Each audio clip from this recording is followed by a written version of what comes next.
Can I call on Mark Kelly, please? Yeah. You all right there? I'll try that. Yeah. I live in Radford in Nottingham. It's recognised as a deprived area, high levels of unemployment, and high levels of poverty as well. Recently, I've been in the area as a neighbour of street warden working in the community. And our role was to advise people, signpost them to the right places, to get the right advice. I'm frequently referred to the Nottingham Law Centre because legal advice is not something you can mess about with. It's not something you can just do on the street. It needs trained professionals. It needs to be delivered correctly.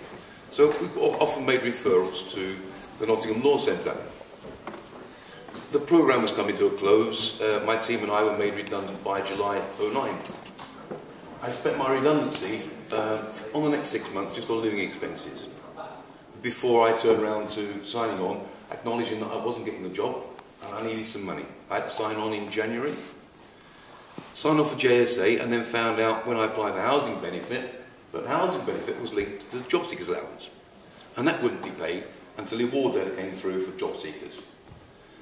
Every week from there, for about 10 weeks, I received a request from the Department of Works and Pensions for information about my pension. It's only £44 a week, small pension, and every week I supplied that, kept receipts.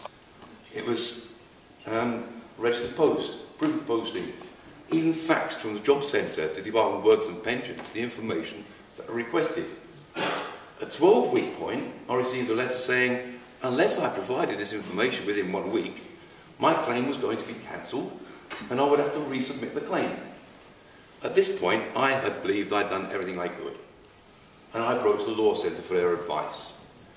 I took the documents for the pension, I took the letter from the DWP, and all the proofs of postage that I've got.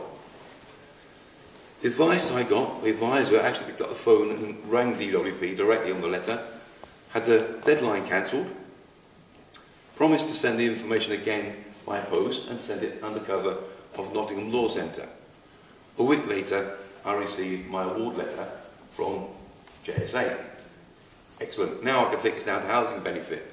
Of course, now I'm 12 weeks in arrears on my rent, because rent's not been paid for 12 weeks while I've been waiting for my job seekers allowance.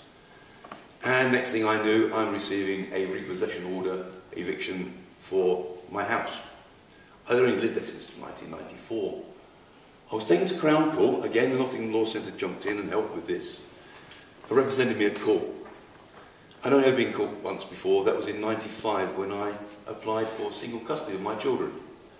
But now I felt I was being really criminalised. I'm at Crown Court now, fighting to keep my house, the council house that I've been living in since '94, with my 2 boys.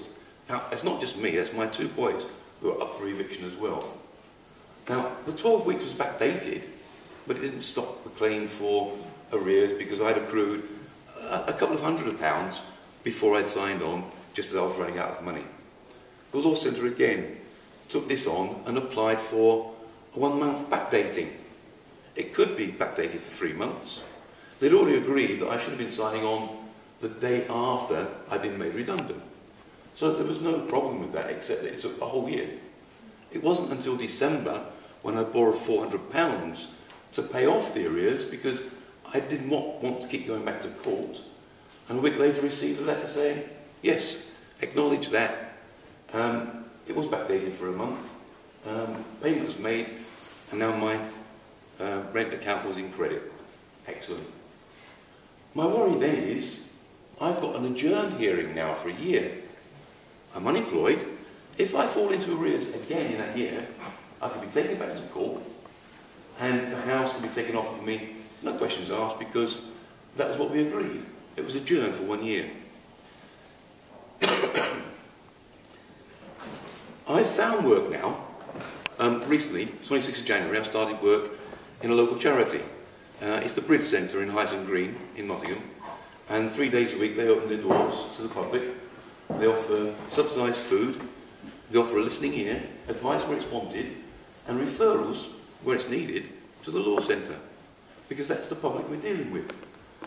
If my local community does not have access to legal advice, where do they turn? There is nowhere to go now. don't know what else to say, really.